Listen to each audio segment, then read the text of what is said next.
19h45 sur BB24. Bonsoir et bienvenue dans le journal du soir. Voici les titres à développer. Concilier vie professionnelle et vie au foyer, l'équation est souvent difficile à résoudre pour beaucoup de femmes fonctionnaires. Comment parviennent-elles à s'en sortir? Le sujet a fait l'objet d'un reportage.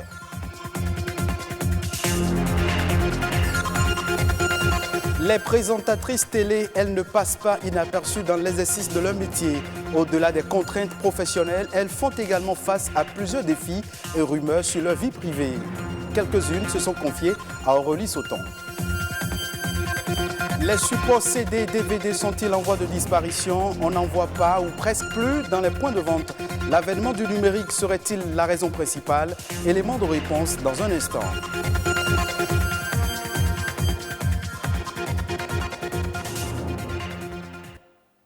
Ce dimanche 8 mars, les femmes sont à l'honneur. Que dis-je? Le monde entier célèbre les droits de la moitié de l'humanité. Aujourd'hui, elles sont très présentes sur le marché de l'emploi.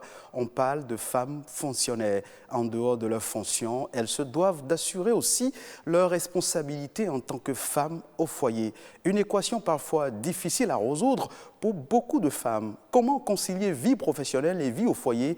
Deux femmes nous parlent de leurs expériences dans ce reportage de Edwige Gossou et Méric Okupeli. Sa passion l'a conduit vers l'enseignement en 1995. Mais depuis 2014, Dame Eugénie Rungbo dirige ce collège d'enseignement général à Cotonou. Une fonction qu'elle se veut d'assumer avec abnégation malgré son statut d'épouse et de mère. C'est un choix que j'ai fait et je dois de l'assumer. Nous sommes femmes quand nous réussissons cette mission. Réussir une mission, celle qui vise à concilier la vie professionnelle et celle de femme au foyer. Un exercice pas du tout plaisant. Hermione Maoulik-Pontor, jeune fonctionnaire et femme au foyer, parle de défis. Le premier défi, c'est de pouvoir être une bonne épouse, ensuite une bonne mère et je dirais une bonne employée. Parce que quand vous êtes une femme au foyer, que vous décidez de travailler, il faut se donner vraiment à fond.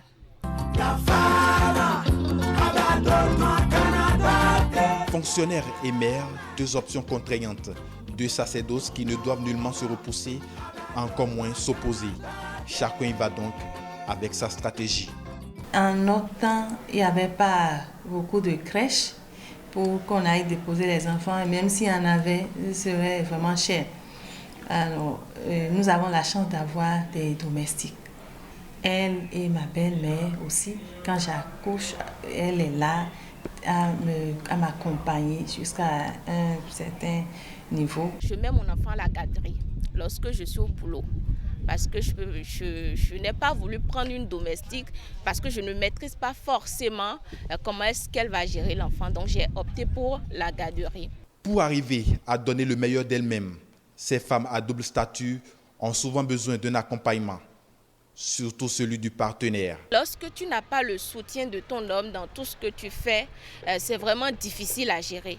Mais me concernant, j'ai tout le soutien de mon homme qui ne se fait pas du tout prier pour m'aider dans tout ce que j'entreprends. Considérant la conception générale de la femme, il est relevé que sa seule gloire est la maternité, les soins et l'éducation des enfants. S'inspirant de ce fait, certains hommes se plaisent à dire que leur domaine se limite à la maison. La femme doit pouvoir sortir et faire quelque chose dans la vie. Elle doit pouvoir savoir qu'elle sert à quelque chose. Ramener quand même un revenu pour aider son homme. Parce que lorsque monsieur sort et ramène 75 francs et que la femme sort, ramène 25 francs, 75 plus 25, ça fait 100 francs et c'est pour le bonheur du couple. La femme, qu'elle soit fonctionnaire ou non, doit avoir le cœur à l'ouvrage et au foyer doit cultiver 3 vertus. On parle de la trilogie: amour, force et patience.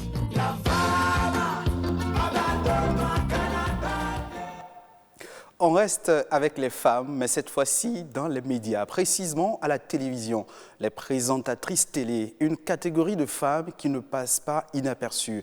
En dehors de leurs contraintes professionnelles, elles font également face à plusieurs défis et rumeurs sur leur vie privée. C'est une situation vécue diversement. Nous vous proposons ici un focus sur les présentatrices télé. C'est un reportage de Aurélie Sauton. Mesdames, Messieurs, bonjour et bienvenue dans cette édition. Il est de plus en plus constaté. Elles crèvent l'écran et font rêver plus d'un. Mais derrière les projecteurs, elles se trouvent confrontées à une autre réalité. Les présentatrices télé font l'objet de critiques les plus acerbes, touchant parfois à leur vie privée. Tout le monde croit que bon, parce qu'elles sont là, c'est parce qu'elles ont cédé à des avances ou bien elles ont eu des faveurs. Ça se passe. Ça s'est passé. Il y a assez de preuves. Plus qu'un métier, choisir d'être journaliste télé est un engagement qui peut coûter cher à la femme. J'étais présentatrice ou animatrice d'une émission qu'on appelait le Club des Go. Mais chacun avait un pseudonyme. C'est-à-dire que moi, par exemple, j'étais la sensuelle. Et dans le rôle de sensuelle, il fallait que je donne des envies de sexe à mes auditeurs. Donc du coup, les gens m'ont collé cet adjectif d'allumeuse. Je suis devenue une allumeuse. Et quand je passe dans la rue, on me dit cette allumeuse-là. Et c'est allé jusqu'au niveau de mes enfants, de ma fille. Ces préjugés, moi, personnellement, m'ont coûté mon mariage. Ça m'a coûté également l'éducation de mes enfants parce que mes enfants ont reçu des coups. Il m'arrivait même de m'enfermer, de pleurer et de dire mais ils connaissent rien du tout de moi, de mon histoire. Cette réalité, les femmes de la télé la vivent différemment. Une situation qu'elles transcendent pour aller de l'avant. Il y en a qui disent que c'est des femmes de mœurs légères. Il y en a qui disent que c'est des femmes qui sont sans vergogne. J'estime pour ma part que c'est des choses de la société, c'est des choses qui doivent arriver. Parce qu'on ne demande pas toujours l'autorisation des téléspectateurs avant de nous ingérer dans leur vie.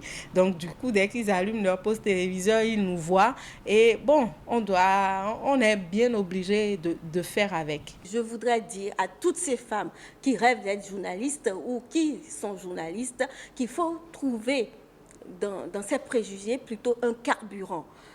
Il faut pousser des ailes à travers ces préjugés-là pour aller de l'avant. Bonsoir à tous. Présentatrice télé, un métier de rêve, pas sans risque. Celles qui l'exercent doivent non seulement se battre pour se faire une place dans un milieu professionnel majoritairement dirigé par des hommes, mais surtout lutter au quotidien contre toute forme de harcèlement et de dénigrement. La célébrité a un prix, est-on tenté de dire. À l'occasion de ce 8 mars, ce dimanche même, nous souhaitons bonne fête à toutes les femmes. On parle à présent de l'égalité des chances, cette vision de l'égalité qui cherche à en faire en sorte que les individus disposent des mêmes chances, des mêmes opportunités de développement social, indépendamment de leurs origines, de leur sexe. Mais aujourd'hui, l'égalité des chances est un concept aveugle aux inégalités sociales. Comment s'entend l'égalité des chances entre femmes et hommes aujourd'hui et comment peut-on comprendre le paradoxe qui s'observe dans nos sociétés? Une jeune femme leader nous édifie. L'égalité des chances, c'est une vision de l'égalité qui veut que tout individu puisse avoir les mêmes chances et puisse disposer des mêmes opportunités pour pouvoir atteindre des objectifs de façon positive, indépendamment de son origine, que l'origine soit ethnique, que ce soit une question de sexe, que ce soit des moyens financiers, que ce soit une origine liée également au lieu de naissance ou même que cela soit lié à un quelconque handicap. On a besoin que cette personne ou cet individu ait un niveau un peu plus élevé. Maintenant, l'associer à l'homme et la femme, c'est comment faire pour que l'homme et la femme ensemble puissent se retrouver dans les mêmes prédispositions. C'est un combat qui est permanent. Et si on s'amuse à s'endormir, à penser que oui, aujourd'hui, il y a beaucoup plus de filles qui s'inscrivent à l'université, donc on est en train d'obtenir les résultats, elles s'inscrivent à l'université, mais si vous observez bien, elles n'arrivent pas à accéder à l'emploi. Elles obtiennent le diplôme, mais nous devenons des vendeurs ou des commerçantes de tel ou de tel. C'est vrai, c'est une passion, c'est un potentiel à développer que de faire du commerce. Mais transformer son diplôme ou prendre son diplôme, mettre le diplôme dans les tiroirs et devenir commerçante de tout, nous en avons un peu partout maintenant. Moi, je crois que c'est déjà une sorte d'inégalité. À quand remonte la dernière fois que vous avez acheté un support CD ou DVD? Après les cassettes, les disques compacts sont devenus rares. Aujourd'hui, le digital prend le dessus sur l'analogie et les supports numériques gagnent du terrain. Les DVD et CD sont-ils en grand danger d'extinction? Quelles solutions trouvées par les producteurs, les artistes pour contourner le problème? La réponse dans ce reportage de Stéphanie Dekpemadora. Les CD et DVD, des supports utilisés dans la diffusion et la distribution des productions audiovisuelles. Aujourd'hui, les consommateurs ne leur accordent plus d'intérêt, ce qui met en difficulté les distributeurs.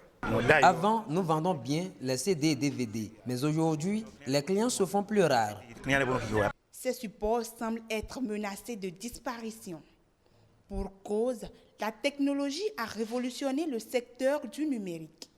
Les DVD ne sont plus à la mode actuellement parce que le temps évolue et puis il y a des disques durs, les cartes mémoire. Moi par exemple, je n'utilise plus beaucoup les DVD.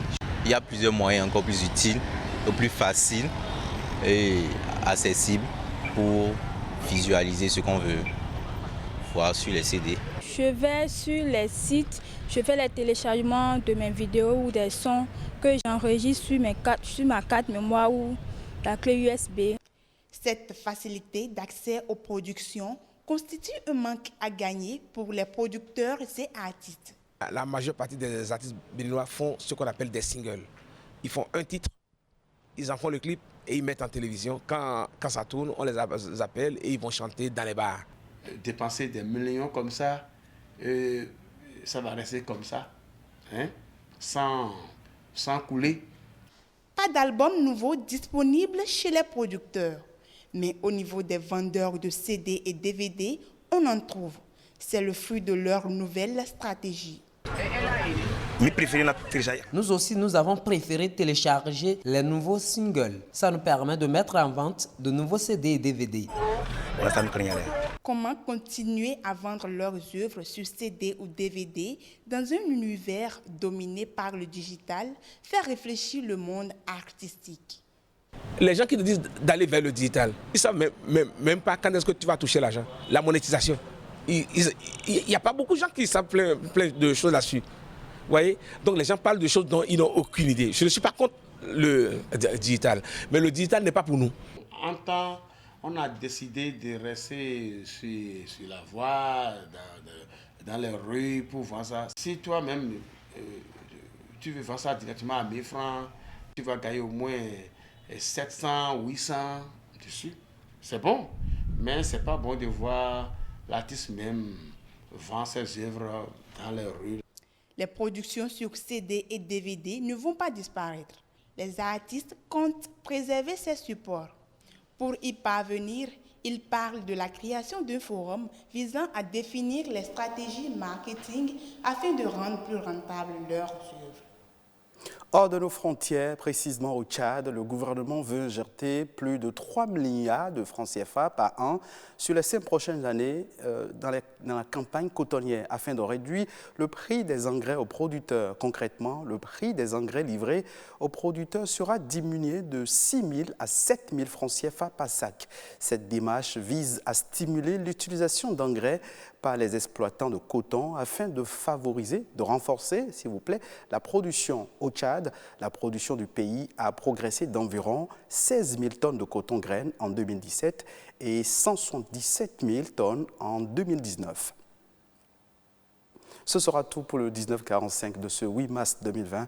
Merci de nous avoir suivis. À très vite.